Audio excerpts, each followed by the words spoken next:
জোর দখল, মাদক চোরা কারবার এবং 9টি হত্যা মামলার আসামি এক জুতার মালাতেই জিরো থেকে বনে গেছেন হিরো। এখন তার নামের পাশে ব্যবহার করা হচ্ছে বীর মুক্তিযোদ্ধা। সোশ্যাল মিডিয়ায় ভাইরাল এক ভিডিওতে দেখা যায় একজন মানুষকে জুতার মালা পরিয়ে কয়েকজন তাকে এলাকা থেকে চলে যেতে বলছেন। জুতার মালা পরিহিত ব্যক্তি স্বাভাবিক ভঙ্গিতে হেঁটে যাচ্ছেন। দুই পাশের দুই ব্যক্তি তার হাত ধরেছেন। অন্য ব্যক্তিরা তাকে উদ্দেশ্য করে বলছেন, আপনি কি আমাদের এলাকায় থাকতে দিয়েছেন? আমরা বাড়িতে দেখতেছি না না আমরা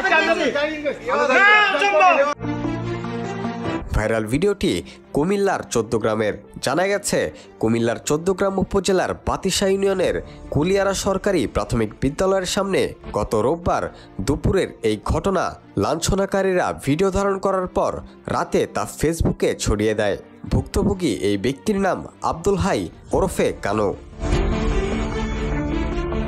14 গ্রাম উপজেলার লুদিয়ারা গ্রামের বাসিন্দা আব্দুল হাই কৃষক লীগ কেন্দ্রীয় কমিটির সদস্য এবং একই সংগঠনের কুমিল্লা দক্ষিণ জেলার সাবেক সহসভাপতি।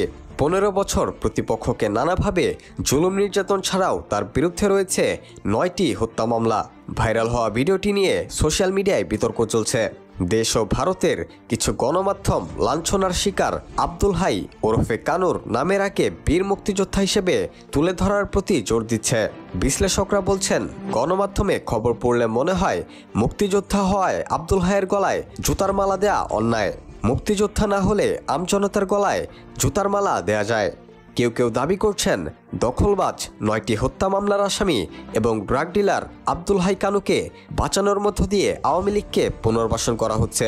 ইনিয়ে বিনিয়ে মুক্তিযোদ্ধার ট্যাগ দিয়ে জুলাই বিপ্লবের বিরোধী শক্তিকে এদেশে অবস্থান করে দিচ্ছে। Rakibul Hasan, D news, Bangladesh.